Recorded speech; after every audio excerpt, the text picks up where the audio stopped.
1947 সালে ভারত স্বাধীন হওয়ার আগে মুর্শিদাবাদের শেষ নবাব বাহাদুর ছিলেন ওয়াসিফ আলী মির্জা। ওনার নামে রাখা হয় ওয়াসিফ মাঞ্জিল প্যালেস।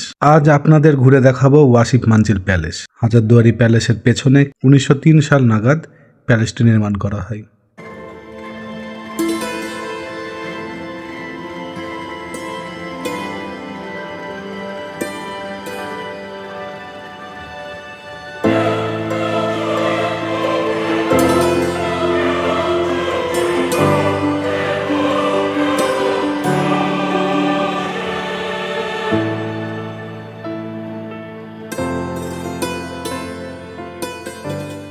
এই প্যালেসের প্রবেশ মূল্য 10 টাকা।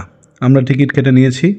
এখন আপনাদের প্যালেসের ভিতরে দেখাবো এবং তার সাথে নবাব ওয়াসিফ আলী মির্জার জীবনী তুলে ধরবো।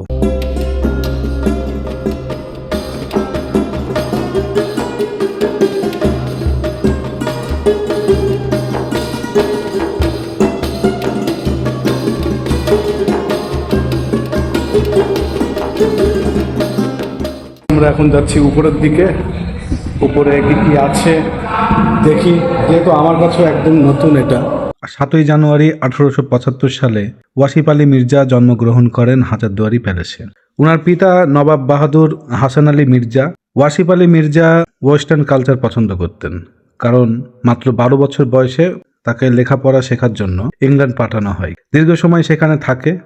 কলেজ পাশ করে কলকাতায় ফিরে আসে। তারপর স্বরবর্ণ স্কুল, রাগবি স্কুল এবং ট্রিনিটি কলেজে শিক্ষক ছিলেন। 1899 খ্রিস্টাব্দে মুর্শিদাবাদ পৌরসভার সভাধিপতিত্ব করেন এবং 8 বারের জন্য বঙ্গীয় আইন পরিষদের সদস্য ছিলেন।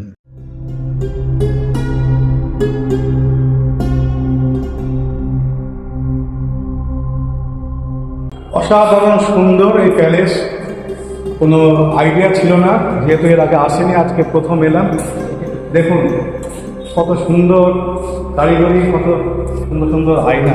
নবাব ওয়াসিফ আলী মির্জার এই হচ্ছে পালক, সুন্দর এক পালক, যেটাতে উনি রাত্রে আরাম করতেন, ঘুমোতেন।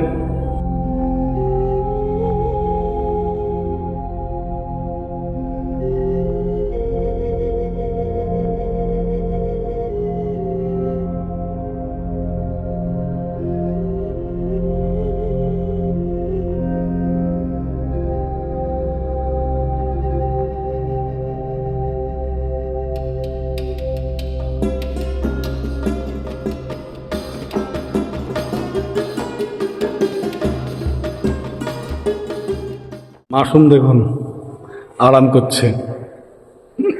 হাই গাইস, কার এদের? একজন নবাবের ব্যবহৃত আয়না, যার মধ্যে এখন মাসুম বসে আছে। যদি কর্তৃপক্ষ জানে তো জেল হবে, নিজ্ঞাত। আমিও নবাব। 1906 সালে তার পিতা হাসান আলী মির্জা মৃত্যুবরণ করার পরে ওয়াসিফ আলী মির্জা নবাব হন।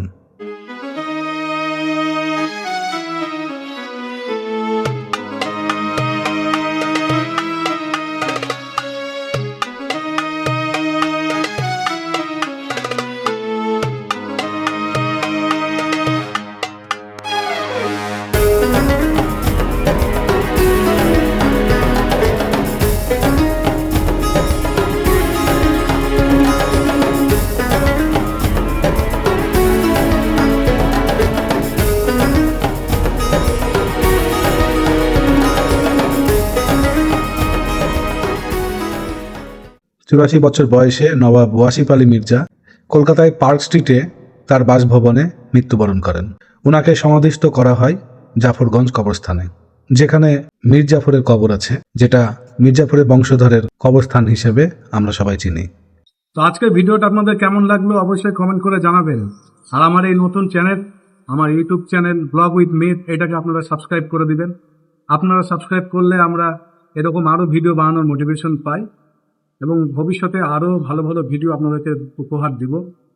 যদি ভালো লেগে থাকে তাহলে অবশ্যই সাবস্ক্রাইব করবেন, লাইক করবেন, আর আপনাদের কাছের যে মানুষগুলো আছে, পরিচিত আত্মীয় স্বজন, বন্ধু বান্ধব, সবার মাঝে আমাদের এই ভিডিওগুলোকে ছড়িয়ে দিবেন, শেয়ার করবেন। শেয়ার করলে আমাদের ভিডিও ভিউটা বাড়ে এবং খুব তাড়াতাড়ি আবার দেখা হবে নতুন কোনো জায়গায়, নতুন কোনো ঠিকানায়। ততক্ষণ সবাই ভালো থাকবেন, সুস্থ থাকবেন। টাটা।